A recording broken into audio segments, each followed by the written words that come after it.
Sénégal, bonjour. Au menu de l'actualité de Tribune quotidienne ce matin, le pavé dans la main pour ne pas dire le coup de pied dans la fourmilière, signé El Hadji Moundiaye Cissé, droit de l'homme chevronné de son état. Et en l'état, retenons l'actualité d'après Tribune quotidienne, comprenez, pré-validation de la charte pour la paix, Moundiaye Cissé exige Raking Tak Taf Taf et Jody Jody. Pour ne pas dire Ken, l'abrogation totale, l'abrogation totale de la loi d'amnistie. Ou le BOC, sommes-nous tentés de dire, renseigne bien entendu Tribune quotidienne ce matin, le journal du groupe des médias de nous livrer la position également du Front pour la défense de la démocratie et de la République qui crée le pire. Bon, une loi interprétative de la loi d'amnistie risque de conduire inéluctablement notre pays vers le chaos. Voilà ce que soutient la main sur le cœur le Front pour la défense de la démocratie et de la République dans Tribune quotidienne ce matin. L'autre journal qui s'intéresse à cette actualité, c'est Critique à la une du quotidien piloté par Papsar. Mon confrère, on peut lire, alors que le pouvoir déroule son projet entre guillemets, le FDR si près, si loin du gatsa.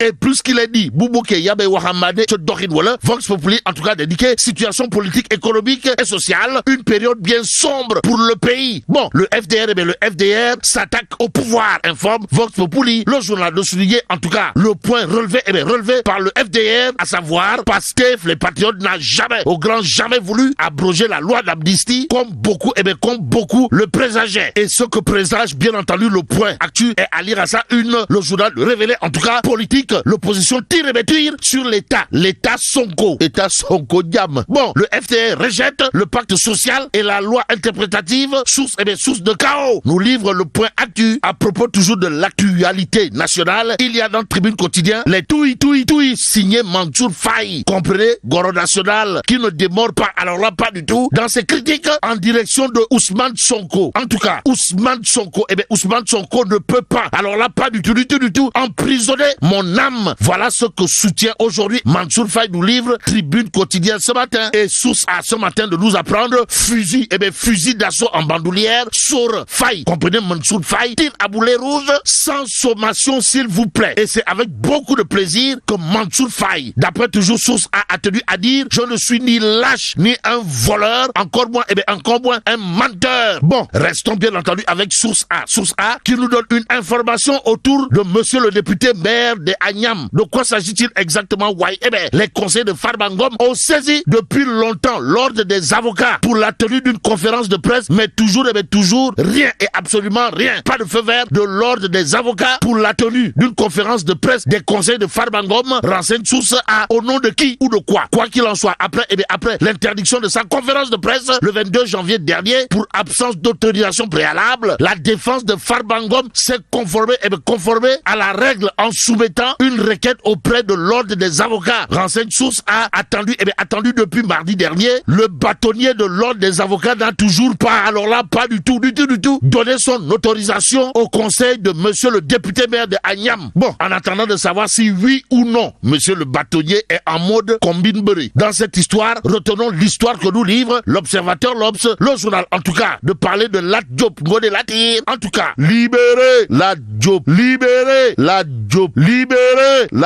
Voilà ce qu'elle est de dire en lisant, bien entendu, l'Observateur, l'Obs, le journal d'évoquer les soucis. Les soucis de santé en prison de Lat Diop. Bon, l'ancien DG de la LONASE confronté à des complications qui inquiètent ses avocats. Nous livre, bien entendu, l'Observateur, l'Obs, le journal de nous renseigner également le pôle judiciaire financier a été sollicité pour désigner un médecin afin d'évaluer si sa santé est encore compatible avec la détention en milieu carcéral. En attendant que tout cela ne tombe dans l'oreille d'un sourd, les Échos quotidiens de s'arrêter sur la plainte de la CRSE contre Tabaski Ngom. Et là, le parquet presse le pas. Les auditions démarrent. Révèle bien entendu les Échos favorables ou pas. En tout cas, au même moment, il y a le quotidien qui révèle à ça une pression sur le secteur industriel, le tissu trop tendu. En tout cas, le secteur agroalimentaire dans la hantise de baisse imposer des prix. Renseigne le quotidien ce matin. D'où l'intérêt pour nous de prendre Wolf Quotidien. Le journal de révéler en tout cas Diomaye et l'industrialisation. Le discours diffère de la méthode. Même méthodique a été la commission développement durable et transition écologique de l'Assemblée nationale qui aujourd'hui a joué la carte de la médiation dans l'affaire EMP Industrie et population riveraine. En tout cas, des parlementaires venus à l'usine EMP Industrie suite à une demande des populations de Pout et environ. Aujourd'hui, aujourd'hui. Retenons ce qu'il y a de retenir à cet effet. Comprenez, tout est rentré dans l'ordre. Si on en croit Tribune Quotidien, dans le journal, on peut retenir que les responsables de l'usine demandent aux autorités de trouver le juste milieu en droite ligne de l'agenda Sénégal 2050. Bon, le promoteur de l'usine est un Sénégalais bon teint qui a investi plus de 2 milliards de francs CFA. Donc, plusieurs emplois sénégalais à l'actif de la société EMP Industrie. À ne pas négliger, alors là, pas du tout négliger, du tout négliger. Au plan économique, relève bien entendu Tribune dans ses colonnes. En tout cas, tout semble aller dans le bon sens au regard de l'actualité, de l'évidence quotidienne qui nous renseigne l'Assemblée nationale. Eh bien, l'Assemblée nationale en médiation pour que tout rentre dans l'ordre au même moment. Direct News revient en long et en large sur une histoire de rumeur sur les départs négociés. À quel niveau? Eh bien, au niveau de la CDC Habitat. En tout cas, la CDC Habitat rétablit la vérité des faits. Et ce que fait Direct News, c'est de nous dire clairement et nettement, depuis plusieurs jours, des informations erronées, pour ne pas dire mensongères, circulent dans certains médias et réseaux sociaux au sujet des départs négociés mis en œuvre par la CDC Habitat SA. Bon, face à la désinformation maladive, il est essentiel de rétablir la vérité avec la clarté et responsabilité de notre Direct News.